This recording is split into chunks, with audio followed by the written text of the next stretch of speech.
Bismillahirrahmanirrahim. Assalamualaikum warahmatullahi wabarakatuh. Alhamdulillah, bersyukur pada Allah Subhanahu wa taala atas segala karunia yang senantiasa dianugerahkan kepada kita. Salawat dan salam mudah-mudahan senantiasa tercurahkan kepada baginda Nabi Muhammad sallallahu alaihi wasallam.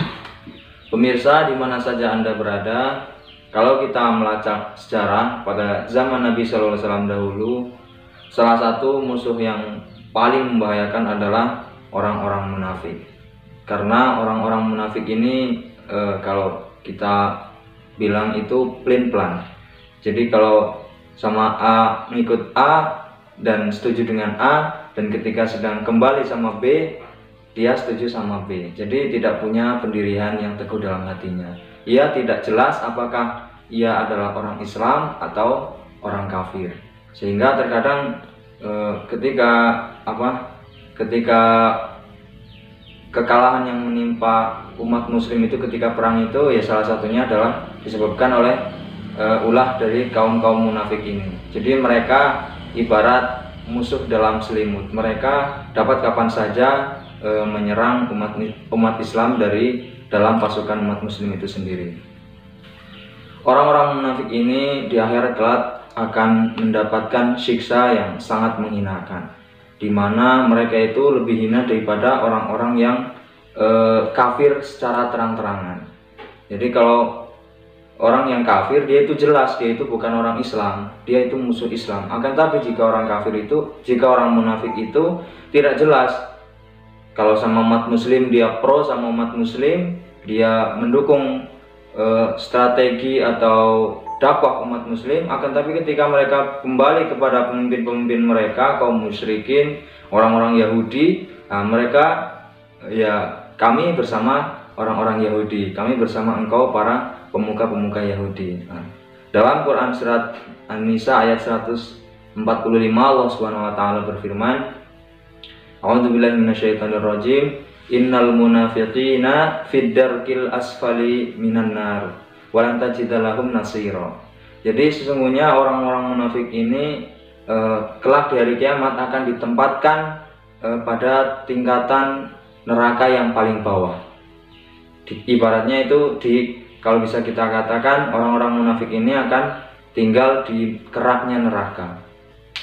Jadi masih lebih parah atau lebih berat siksaannya daripada orang-orang kafir yang memang secara terang-terangan dia menyatakan kekafirannya. Dan walan tajidalahum nasiro, dan engkau sekali-kali tidak akan mendapatkan seorang pun penolong bagi mereka. Jadi pemirsa sekalian di mana saja Anda berada, kalau kita memang benar-benar ikhlas sebagai orang yang beriman, sebagai orang Islam, maka sebisa mungkin kita harus berusaha untuk menjauhi dari sifat-sifat yang dimiliki oleh orang-orang munafik. Mengenai ciri-ciri orang munafik ini, Nabi SAW bersabda, ayatul munafiki thalathun, idza haddatsa kadzaba wa idza wa'ada akhlafa wa idza tumina khana. Jadi ciri-ciri orang munafik itu ada 3. Yang pertama, apabila ia berkata, dia suka berdusta, berbohong. Jadi orang mukmin, orang beriman yang mengaku Islam, jika ia suka berbohong, suka berdusta, maka dia memiliki salah satu ciri yang dimiliki oleh orang-orang munafik, sehingga dia harus hati-hati. Kemudian yang kedua, apabila berjanji ia mengingkari. Apabila berjanji ia tidak mau menepati janjinya. Ini bukan ciri yang seharusnya dimiliki oleh orang-orang yang mengaku beriman. Jadi orang yang memang benar-benar tulus ikhlas beriman kepada Allah, maka ia akan menghindari, pertama berdusta, kedua mengingkari janji, jadi ia akan selalu menepati janjinya, dan yang ketiga idza tumina khana, apabila diberi amanah dia berkhianat. Ini juga tidak termasuk ciri-ciri orang yang beriman. Orang beriman itu apabila diberi amanah oleh saudaranya, oleh tetangganya, ia akan amanah, menjaga amanahnya tersebut dan mengembalikannya dengan sesuai keadaan semula, seperti itu.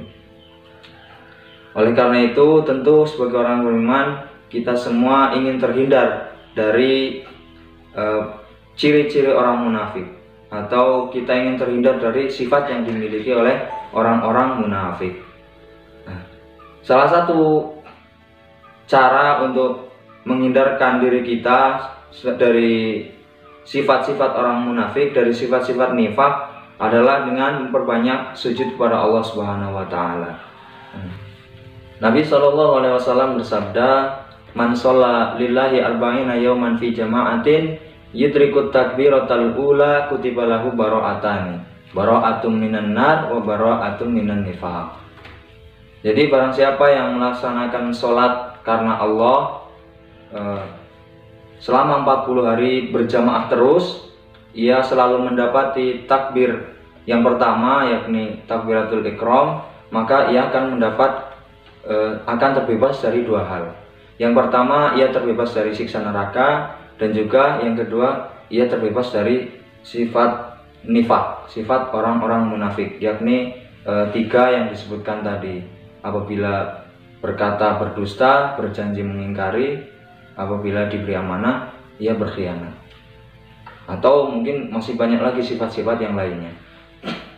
Nah, dari hadis tersebut, selain berisi keutamaan yang dapat kita nikmati di akhirat kelak berupa dibebaskan dari siksa neraka, juga yang dapat kita nikmati di muka bumi ini adalah kita dihindarkan dari sifat nifak. Namun selain keutamaan tersebut, dalam hadis tersebut terkandung anjuran bagi setiap muslim agar ketika sholat rawatib telah tiba, maka untuk bersegera menuju masjid melaksanakan sholat rawatib, sehingga ia bisa senantiasa menjaga jamaahnya bersama imam masjid.